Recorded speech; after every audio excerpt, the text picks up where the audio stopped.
श्री स्वामी समर्थ. मी प्रांजली. आपल्या प्रत्येकाचं एक स्वप्न असतं की आपलं छोटंसं का होईना, एक रूमचं का होईना, फ्लॅट का असेना, बांधलेल्या जागेत का असेना, पण स्वतःचं घर असावं. आणि स्वतःचं घर असावं म्हणजे आपला परिवार सुखी असावा, यासाठीच आपण रात्रंदिवस मेहनत करत असतो. आणि बऱ्याच वेळेला काय होतं की आपण खूप मेहनत करतो, पण त्या मेहनतीचं हवे तेवढं फळ आपल्याला मिळत नाही. किंवा आपण घर घेण्यासाठी प्रत्येक तयारी करतो, सगळ्या गोष्टी करतो आणि घर घेण्यापर्यंत आपण जातो, बुकिंग वगैरे, पण 99% आपलं काम गेलं की तिथे कॅन्सल होतं. किंवा बऱ्याच वेळेला काय होतं की आपण घर घेण्याचा खूप विचार करतो आणि इकडून असे पैसे जुळवू, तिकडून तसे पैसे जुळवू, अशा खूप म्हणजे विचार करतो. पण जेव्हा आपण खरंच प्रत्यक्षात घर घ्यायला जातो त्यावेळेला जे आपण ठरवलेलं असतं ना गणित, तर ते पूर्ण चुकतं. एकंदरीतच काय म्हणजे आपलं घर घेण्यासाठी खूप अडथळे येतात. बऱ्याच वेळेला काय होतं की घरचे तयार नसतात, बऱ्याच वेळेला घरचे तयार असले तर आपण तयार नसतो. बऱ्याच वेळेला आपल्याला ज्या एरियामध्ये हवं किंवा आपल्याला जसं घर हवं तसं घर मिळत नाही. म्हणजे एकंदरीतच काय की आपलं स्वतःचं घर होण्यासाठी आपल्याला खूप प्रॉब्लेम्स येत आहेत. तर बघा, घर घेण्यासंदर्भात कोणताही प्रॉब्लेम असू द्या, तर त्यासाठी आज आपण स्वामींची कोणती सेवा केली तर आपलं घर घेण्यासाठी जेही काही अडथळे असतील, म्हणजे नवरा तयार होत नसतील, सासू सासरे तयार होत नसतील, किंवा फायनान्शियल प्रॉब्लेम असेल, किंवा म्हणजे काहीही घर घेण्यासंदर्भात कोणताही जर प्रॉब्लेम असेल तर आज एक सेवा सांगणार आहे. ही सेवा जर आपण अगदी मनापासून आणि श्रद्धेने, आपला म्हणजे पूर्ण विश्वास स्वामींवर टाकायचा की हो, मी ही सेवा करत आहे तर माझं एवढ्या दिवसांमध्ये घर होणारच आहे, आणि स्वामी बघतील. म्हणजे स्वामी तुम्हीच ठरवा माझ्यासाठी कोणतं घर चांगलं आहे, कोणत्या एरियामध्ये आहे, आणि माझं घर घेण्यासाठी ज्या काही अडथळे आहेत, अडचणी येत आहेत, स्वामी तुम्हीच दूर करा. मी तुम्हाला पूर्णपणे शरण आलेली आहे. आणि माझं म्हणजे माझे निष्ठास्थान, माझे श्रद्धास्थान, माझे सर्व काही तुम्हीच आहात. तुम्हीच म्हणजे या विश्वाचे, या म्हणजे सृष्टीचे पालन करता आहात. तसंच मी एक तुमची छोटीशी सेवेकरी आहे, आणि मला असं वाटत आहे की माझं स्वतःचं घर व्हायचं आणि त्यामध्ये हे असे प्रॉब्लेम्स येत आहेत, हे दूर करा. आणि स्वामी छोटंसं का होईना, तुम्हाला जसं वाटतं माझ्यासाठी घर असावं, माझ्यासाठी जे चांगलं आहे तसं घर मला द्या, पण मला माझ्या स्वतःच्या घरामध्ये बसवा. ही म्हणजे प्रार्थना, ही इच्छा आपल्या मनामध्ये हवी. एवढा आपल्या स्वामींवर आपला विश्वास हवा, आणि हा विश्वास ठेवून आपण ही सेवा केली तर ही सेवा पूर्ण होण्याच्या आतच तुम्ही तुमच्या स्वतःच्या घरामध्ये असाल, आणि तुमचं घर घेण्यासाठी जे प्रॉब्लेम्स येत आहेत ते सर्व दूर झालेले असतील, आणि तुमचं स्वतःचं घर तुमच्या नावावर झालेलं असेल. तर ही सेवा जी करायची आहे ती आपल्याला संकल्पयुक्त करायची आहे. कारण आपण म्हणतो, जेव्हा आपण संकल्पयुक्त सेवा करतो, व्रत करतो, जेव्हा आपण संकल्प केला त्यावेळेलाच आपलं म्हणजे अर्ध काम, 50% काम हे झालेलं असतं. आणि जेव्हा आपण कोणतंही व्रत असेल, सेवा असेल, ती संकल्पयुक्त करतो तेव्हा त्या संकल्पयुक्त सेवेला सिद्धीही मिळतच असते. त्यामुळे नेहमी कोणतीही सेवा करताना, व्रत करताना ती संकल्पयुक्त करा, म्हणजे 100% तुम्हाला त्यात यश मिळेलच मिळेल. तर आपल्याला काय करायचं आहे, ज्या दिवशी तुम्ही या सेवेला सुरुवात करणार आहात, हे आपल्याला काय करायचं आहे, स्वामी चरित्र सारामृताचे 108 दिवस 108 पारायण करायचे आहेत.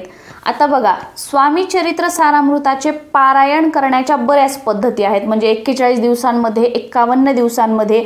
पण जी आपल्याला घरासाठी, स्वतःच्या घरासाठी सेवा करायची आहे ती स्वामी चरित्र सारामृताचे 108 दिवसामध्ये 108 पारायण करायचे आहेत. आणि हे 3 पारायण करायचे आहेत, म्हणजे 108 108 108 संकल्पयुक्त 108 पारायण करण्याचा, आपल्याला 3 पारायण करण्याचा संकल्प करायचा आहे.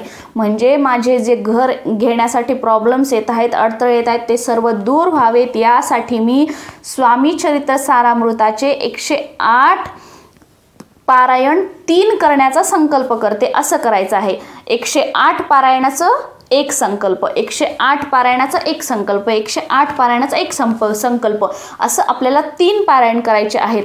आणि ही एवढी प्रभावशाली सेवा आहे 3 पारायण काय बऱ्याच वेळेला तुम्ही खूप श्रद्धेने आणि विश्वासाने केलं तर पहिले 108 पारायण पूर्ण होण्याच्या आतच तुमच्या घरासंबंधी जे अडथळे आहेत ते दूर होईल, तुमचं घर बुक होईल आणि दुसऱ्या किंवा तिसऱ्या 108 पारायणाच्या वेळी तुम्ही तुमच्या स्वतःच्या घरामध्ये असाल। ही रियालिटी आहे।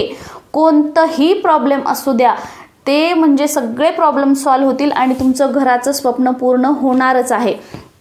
संकल्प कसा करायचा हा व्हिडिओ आपल्या चॅनलवर आहे, तो तुम्ही बघू शकता। आता आपल्याला काय करायचं, ज्या दिवशी या पारायणाला सुरुवात आपल्याला गुरुवारीच करायची आहे। गुरुवारी एक नारळ घ्यायचं, थोडीशी खडी साखर घ्यायची आणि तुम्हाला जर भेटलं तर एक गुलाबाचं फूल घ्यायचं। आपल्या घराच्या जवळ जिथे कुठे तुमच्या घराजवळ स्वामी समर्थ केंद्र असेल, आता बऱ्याच ठिकाणी स्वामी समर्थ केंद्र नाही आहेत, तर आपण काय करायचं, जिथे कुठे दत्त महाराजांचं मंदिर आहे तिथे जायचं। हे नारळ, गुलाबाचं फूल, खडी साखर केंद्रामध्ये गेल्यानंतर ते आपण हातामध्ये धरायचं। स्वामींना प्रार्थना करायची की मी आजपासून 108 पारायण करण्याला सुरुवात करत आहे आणि स्वामी मी तुम्हाला विनंती करते की तुम्ही माझ्याकडून हे 108 पारायण निर्विघ्नपणे करून घ्यावेत आणि जी मनोकामना, जी इच्छा मनात धरून मी ही सेवा करत आहे ते माझं म्हणजे इच्छा पूर्ण करा। माझं घर घेण्यासाठी जेही काही प्रॉब्लेम्स येत आहेत ते दूर करा आणि माझं स्वतःचं घर होऊ द्या।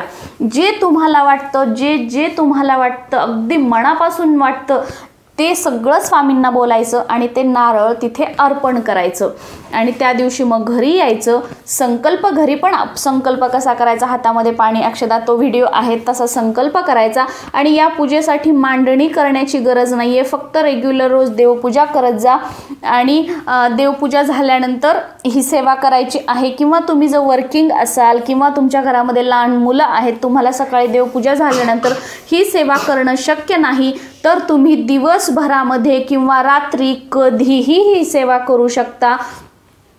पण जे घरी आहेत, हाऊसवाईफ आहोत आपण, तर आपण काय करायचं, सकाळी देवपूजा झाली की आपलं जे एक स्वामी चरित्र सारामृताचा एक पाठ आहे तो करायचा। एक पाठ म्हणजे काय, एकाच जागेवर एकाच वेळेला बसून स्वामी चरित्र सारामृताचे 1 ते 21 पर्यंतचे अध्याय वाचायचे हे। आणि तुम्ही हे म्हणजे सेवेला सुरुवात करताना पहिल्या दिवशी तुम्ही ज्या वेळेला म्हणजे वाचन करत आहात तर तेच 108 दिवस टाइम असू देत। हां, एखाद्या वेळे कधी जर इकडे तिकडे झाला तर काही हरकत नाही, पण तुम्हाला जर शक्य असेल, तुम्हाला वाटतं की ही वेळ माझ्यासाठी कम्फर्टेबल आहे, ह्या वेळेला मी न चुकता वाचू शकेल, तर तुम्ही काय करायचं, पहिल्या दिवशी सेवेला त्याच वेळेला सुरुवात करायची। आणि ही सेवा करत असताना जर मध्ये म्हणजे गावाला जावं लागलं तर तिथे पण आपण वाचू शकतो, काही हरकत नाही। पण जेव्हा पिरियड्स येतात तेव्हा पिरियड्समध्ये आपण 5 दिवस वाचायचं नाहीये आणि जेव्हा सुतक पातक असेल तेव्हा पण तेवढे दिवस वाचायचं नाही, त्याच्यानंतर पासून आपण या सेवेला सुरुवात करायची आहे। आणि ही सेवा करत असताना ब्रह्मचर्य वगैरे पालन करण्याची काहीच गरज नाही, फक्त अगदी मनोभावे रोज स्वामी चरित्र सारामृताचा एक पाठ असे 108 दिवस 108 पाठ करा। त्यानंतर 1-2 दिवस गॅप ठेवायचा किंवा 1 दिवस गॅप ठेवायचा आणि पुढच्या 108 पारायणाला सुरुवात करायची। दुसरं झाल्यानंतर परत 1-2 दिवस गॅप ठेवायचा आणि त्याच्या पुढच्या 108 पारायणाला सुरुवात करायची। असं ही 3 108 पारायणाची सायकल आहे आणि 100% तुम्हाला कोणताही घर घेण्यासाठी उपाय, कोणताही तोडगा करण्याची गरज नाही। तुम्ही फक्त श्रद्धेने आणि विश्वासाने ही सेवा करा। हे 3 स्वामी चरित्र सारामृताचे म्हणजे 108 108 108 हे 3 पारायण होण्याच्या अगोदर तुम्ही तुमच्या स्वतःच्या घरामध्ये असाल आणि काही नाही, शेवटचं जेव्हा तुमचं पारायण असेल त्याच्या शेवटच्या दिवशी तुम्ही केंद्रामध्ये जाऊन तुम्हाला हवं असेल तर केंद्रामध्ये आरती घेऊ शकता, केळी वगैरे तिथे प्रसाद म्हणून तुम्ही अर्पण करू शकता किंवा म्हणजे अजून तुम्हाला कुठे अन्नदान करायचं असेल, गोशाळेमध्ये काही सेवा करायची असेल तर ती करू शकता। अशी म्हणजे या संकल्पयुक्त 3 पारायणाची 108 वाल्या 3 पारायणाची आपण सांगता करू शकतो, उद्यापन करू शकतो। खूप सोपी सेवा आहे। स्वामी चरित्र सारामृताचा एक पाठ करण्यासाठी जर तुम्ही नवीन असाल तर तुम्हाला 2.5 तास 3 तासही लागू शकतात, पण तुम्हाला एक वेळा सवय झाली तर 1.5 तासाच्या आत तुमचं स्वामी चरित्र सारामृताचा एक पाठ होतो, म्हणजे 1 ते 21 अध्याय तुमचे 1.5 तासामध्ये वाचून होतात। आणि जेव्हा आपण हे स्वामी चरित्र सारामृताचा पाठ करू, वाचन करू, तेव्हा देवासमोर दिवा लावलेला असावा, अगरबत्ती लावलेली असावी. कारण आपण आपली सेवा जेव्हा अग्निदेवतेच्या साक्षीने करतो त्यावेळेला ती म्हणजे लवकर फळ देते आणि त्या सेवेचा रिझल्ट आपल्याला हा मिळतोच मिळतो.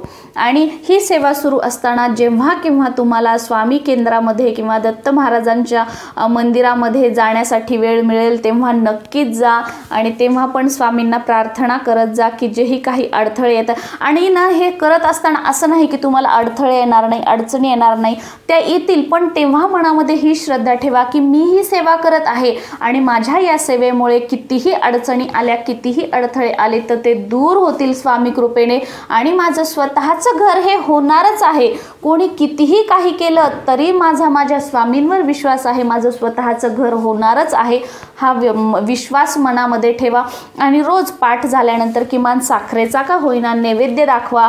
अशा प्रकारे आपण ही अगदी साधी आणि सोपी सेवा करा आणि बघा तुमचं स्वतःच्या घराचं स्वप्न हे पूर्ण होईलच होईल. आता म्हणजे हे विचारू नका की ताई हा प्रॉब्लेम, तो कोणताही घरासंदर्भात प्रॉब्लेम असू द्या, तुम्ही ही सेवा करा, 100% तुमचं घर होणारच होणार आहे.